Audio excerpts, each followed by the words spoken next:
Energi findes i mange forskellige former, og bruges til at beskrive mange forskellige ting.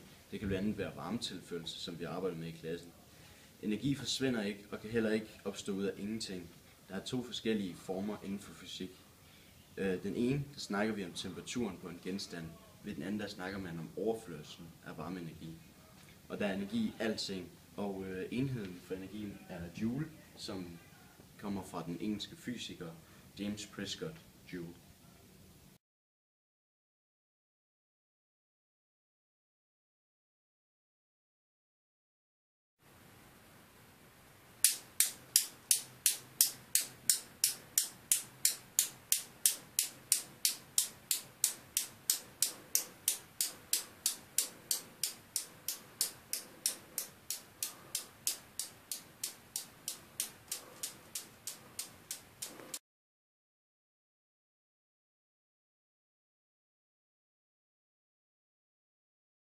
Energiomdannelser.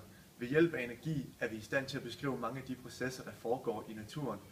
Energi hjælper os til at forstå menneskekroppen, klimatiske forhold og f.eks. forurening. Radiostationer og tv-kanaler nævner det hver eneste dag, og vi er afhængige af det. Når man snakker om energiforbrug, mener vi, at der flyttes energi fra et sted til et andet, eller at energien bliver omdannet. Hvis du bruger strøm til dit komfur, skal strømmen komme et sted fra. Hvis vi så siger, at det strøm kommer fra et kraftværk, som drives af kul. Kul, det er kemisk energi, og strøm, det er elektrisk energi. Når kullet brændes, varmes store kedeler med vand op. Det vand fordamper og driver nogle turbiner, som producerer strøm. Energien den omdannes altså fra en form til en anden. SI-enheden System International de Unites, eller metersystemet, er en kendt international enhed, som bruges i det meste af verden. Og så har vi et lille forsøg med potentiel energi til kinetisk energi. Lige nu der er det potentiel energi, fordi den bevæger sig ikke. Og når jeg taber den nu, så er det kinetisk energi.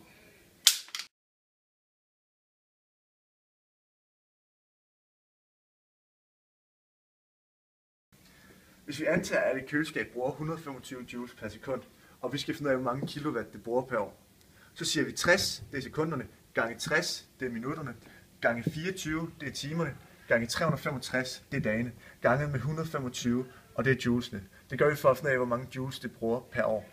Det bliver så lige med 3,942 gange 10 i 9. Det gør, det er, vi siger parentes 3,942 gange med 10 i 9, parentes slut. Det dividerer med 10 i 6 for at få det i megajoule, hvor vi så dividerer med 3,6, og så får vi det i kilowatt, og det bliver 1095 kilowatt per år.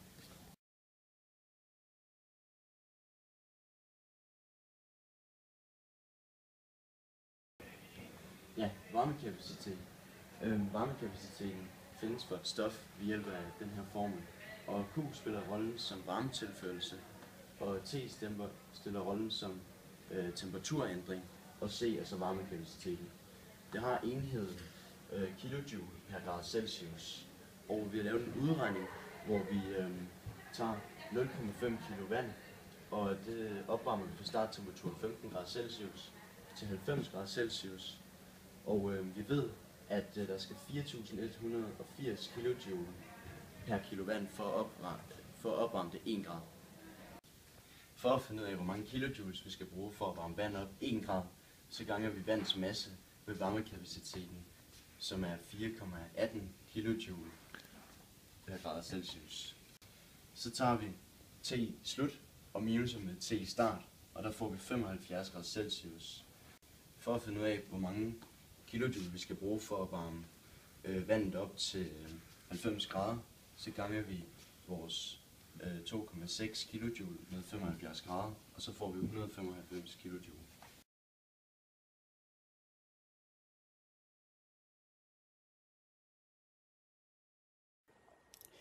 Nyttevirkning.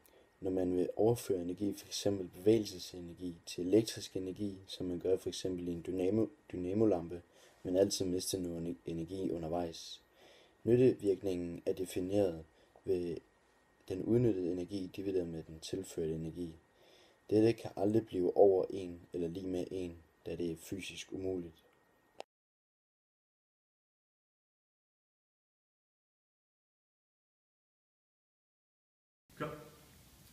Tilstandsformer. Et stof ændrer tilstandsform, når det går fra fast til flydende eller flydende til gas. Smeltepunktet det er den konstante temperatur, hvorpå et stof det smelter, det vil sige, det går fra fast til flydende. Kogepunktet det er den konstante temperatur, hvorpå et stof det går fra flydende til gas. Fortætning og frysepunkt det er lige modsat. Det er, når gas det går til flydende, eller når flydende det går til fast.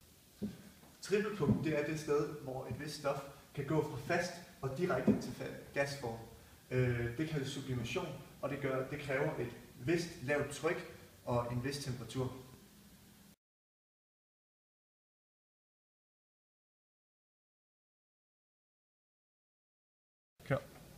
Vi vil lave et lille forsøg, der viser, hvordan vand det går fra flydende form til gasform, og det gør det, når det når grader på, eller 100 grader. Og her er det så begyndt at omdannes til gasform, som I kan se. Det er der bobler, og det damper. Det er vand.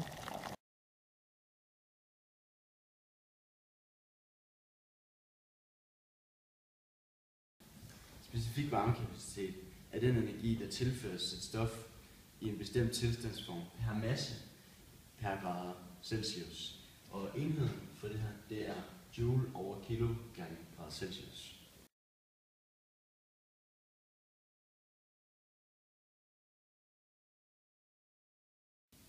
Ud fra specifik varmekapacitet har vi brugt den her formel, hvor Q er den tilførte energi, M er massen, og C det er den specifikke varmekapacitet, og delta T er temperaturen. Vi har taget et aluminiumslod med en masse på 0,5, og det vi har gjort for at finde ud af den varmekapacitet, det er, at vi har taget 0,5 og gange den specifikke varmekapacitet på 900, så har vi fået 450. Så har vi taget temperaturændringen, og det er 75 grader, eller grader Celsius. Så har vi taget varmekapaciteten på 450 og ganget med 75 grader Celsius, og det giver så 33.750 joule, som er den tilførte energi.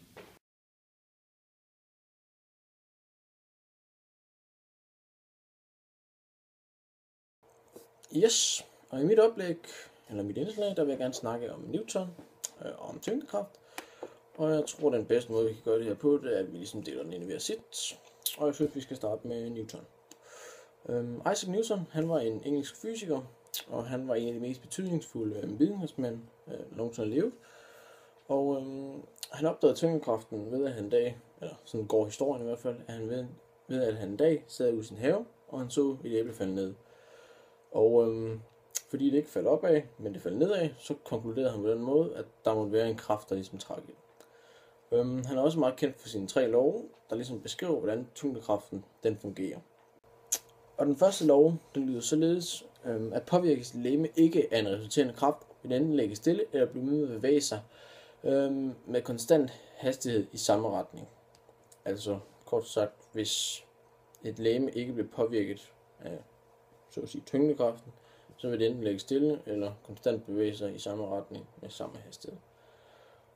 Den anden lov, den lyder, en resulterende kraft er en kraft, der ikke ophæves af en modsatrettet kraft. Ja, den er sådan lidt tricky. Hvis man for eksempel holder en kasse med hænderne på begge sider, holder den op, så vil hænderne de ophæve hinandens kraft, hvis man presser med samme kraft, så vil de ophæve hinanden, og så er der ligesom kun tyngdekraften tilbage. Og den tredje lov, den beskriver, hvad der sker, når man for eksempel skubber til en kasse.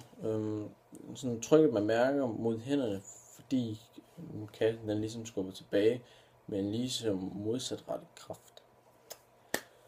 Ja, det var sådan set de 3 love.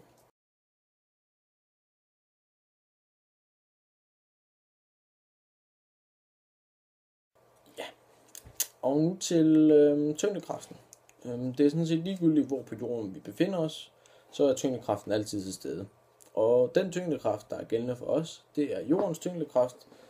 Det kan du for eksempel se ved, at du holder en bold op i luften og lader den falde. Det er ligesom den historie med Newton. Så falder den mod jorden, fordi det er jordens tyngdekraft, der trækker i den. Tyngdekraftens størrelse, den kan måles i Newton, eller stort N.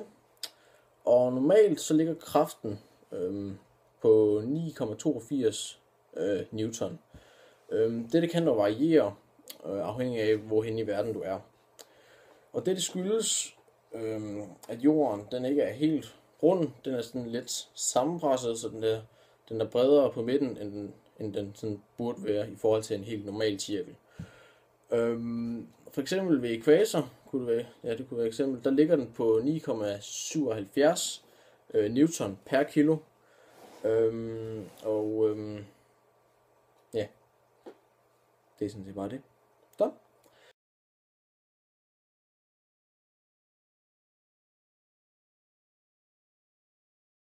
Ja, og dette forsøg det er så til tyngdekraft.